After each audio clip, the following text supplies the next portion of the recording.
Chapter 39 Forest Scenery Illuminated by Electricity.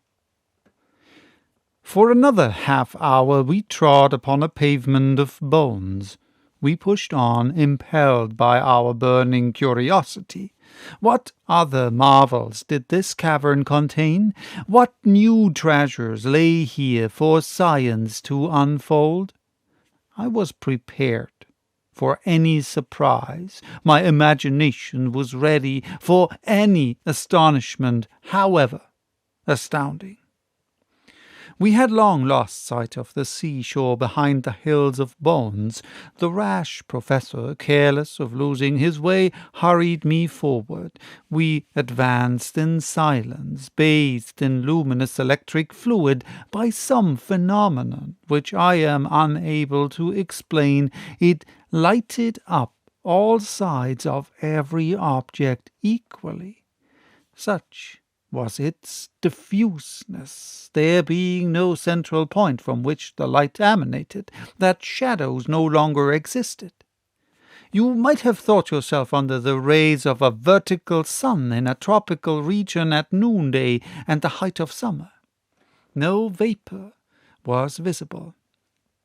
The rocks, the distant mountains, a few isolated clumps of forest trees in the distance presented a weird and wonderful aspect under these totally new conditions of a universal diffusion of light. We were like Hoffmann's shadowless man. After walking a mile, we reached the outskirts of a vast forest, but not one of those forests of fungi which bordered Port Gräuben.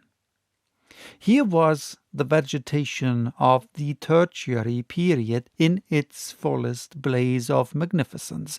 Tall palms belonging to species no longer living, splendid palmacites, firs, yews, cypress trees, tuyas, representatives of the conifers, were linked together by a tangled network of long climbing plants.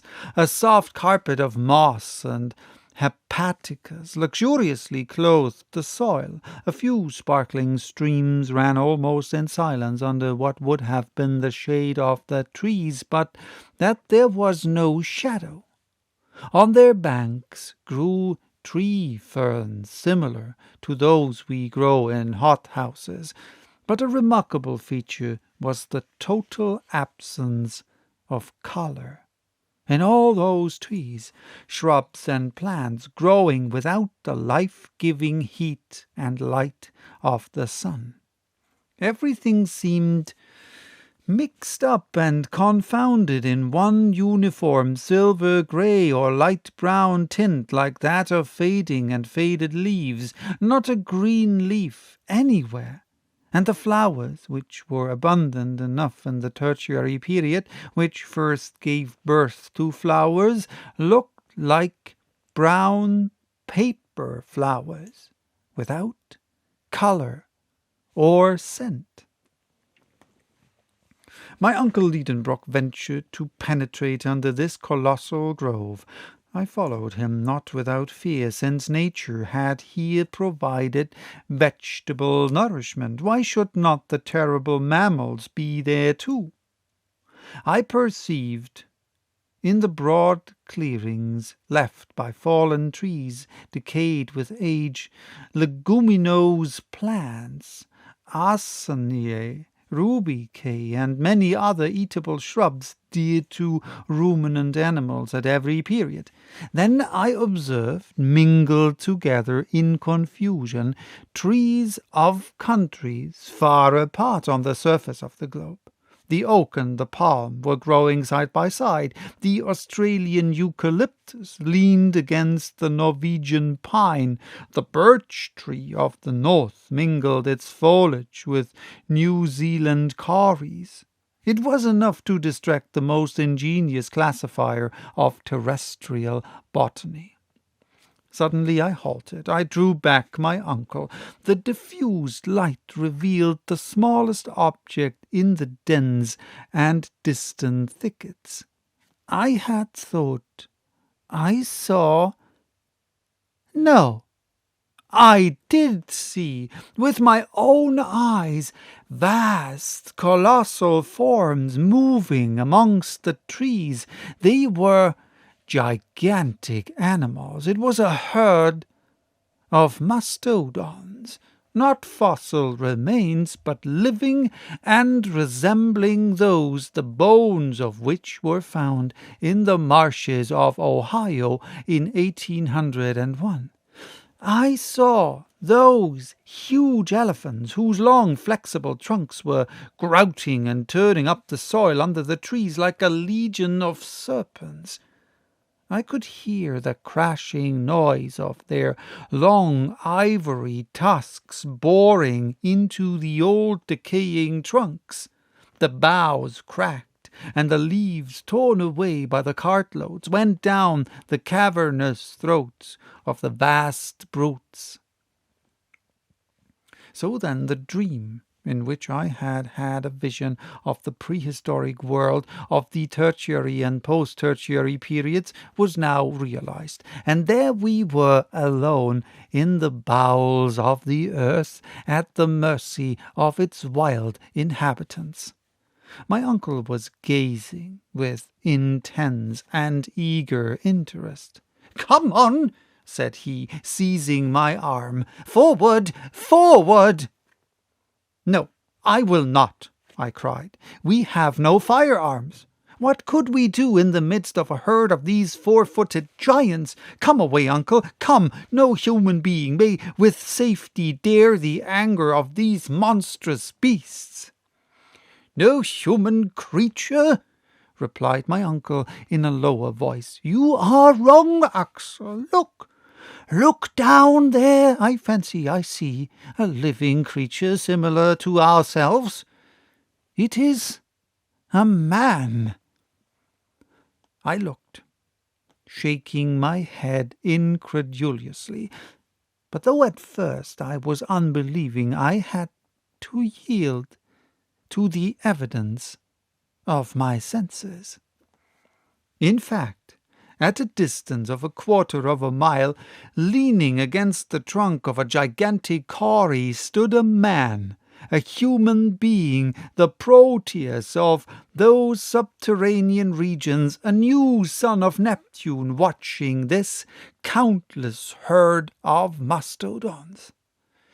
Immanis pecoris custos immanior ipse, the shepherd of gigantic herds, and huger still himself. Yes, truly, huger still himself. It was no longer a fossil being like him whose dried remains we had easily lifted up in the field of bones. It was a giant, able to control those monsters in stature. He was at least 12 feet high, his head, huge and unshapely as a buffalo's, was half hidden in the thick and tangled growth of his unkempt hair. It most resembled the mane of the primitive elephant. In his hand he wielded with ease an enormous bow, a staff worthy of this shepherd of the geologic period. We stood petrified and speechless with amazement. But he might see us. We must fly. "Come, do come," I said to my uncle, who for once allowed himself to be persuaded. In another 1/4 of an hour, our nimble heels had carried us beyond the reach of this horrible monster, and yet, now that I can reflect quietly, now that my spirit has grown calm again, now that months have slipped by since this strange and supernatural meeting, what am I to think? What am I to believe? I must conclude that it was impossible, that our senses had been deceived, that our eyes did not see what we were supposed they saw. No human being lives in this subterranean world. No generation of men dwells in those inferior caverns of the globe unknown to and unconnected with the inhabitants of its surface. It is absurd to believe it. I had rather admit that it may have been some animal whose structure resembled the human, some ape or baboon of the early geological ages, some Protopitheca or some Mesopitheca, some early or middle ape like that discovery by Mr. Lartet in the bone cave of Sansau. But this creature surpassed in stature all the measurements known in modern paleontology. But that a man, a living man, and therefore whole generations doubtless besides, should be buried there in the bowels of the earth, is impossible. However, we had left behind us the luminous forest, dumb with astonishment, overwhelmed and struck down with a terror which amounted to stupefaction. We kept running on for fear the horrible monster might be on our track. It was a flight, a fall, like that fearful pulling and dragging which is peculiar to nightmares. Instinctively we got back to the Liedenbrock Sea, and I cannot say into what vagaries my mind would not have carried me but for a circumstance which brought me back to practical matters. Although I was certain that we were now treading upon a soil not hitherto touched by our feet, I often perceived groups of rocks which reminded me of those about Port Gräuben. Besides, this seemed to confirm the indications of the needle, and to show that we had against our will returned to the north of the Liedenbrock Sea. Occasionally we felt quite convinced. Brooks and waterfalls were tumbling everywhere from the projections of the rocks. I thought I recognized the bed of Subterbrand, our faithful Hansbach, and the grotto in which I had recovered life and consciousness. Then, a few paces farther on, the arrangement of those cliffs, the appearance of an unrecognized stream, or the strange outline of a rock came to throw me again into doubt. I communicated my doubts to my uncle. Like myself, he hesitated. He should recognize nothing again amidst this monotonous scene. Evidently, said I, we have not landed again at our original starting point, but the storm has carried us a little higher, and if we follow the shore, we shall find Port Gräuben.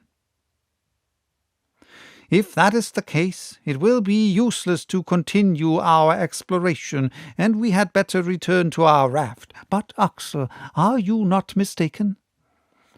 It is difficult to speak decidedly, uncle, for all these rocks are so very much alike. Yet I think I recognize the promontory at the foot of which Hans constructed our launch. We must be very near the little port. If indeed this is not it, I added, examining a creek which I thought I recognized. No, Axel, we should at least find our own traces, and I see nothing. But I do see, I cried, darting upon an object lying on the sand, and I showed my uncle a rusty dagger which I had just picked up. Come, said he, had you this weapon with you? I. No, certainly. But you, perhaps. Not that I am aware, said the professor. I have never had this object in my possession. Well, this is strange. No, Axel, it is very simple. The Icelanders often wear arms of this kind. This must have belonged to Hans, and he has lost it. I shook my head. Hans had never had an object like this in his possession. Did it not belong to some pre-Adamite warrior? I cried. To some living man contemporary with the huge cattle driver? But no, this is not a relic of the Stone Age. It is not even of the Iron Age. This blade is steel. My uncle stopped me abruptly on my way to a dissertation which would have taken me a long way, and said coolly, "Be calm, Axel, and reasonable. This dagger belongs to the 16th century. It is a poniard such as gentlemen carried in their belts to give the coup de grace.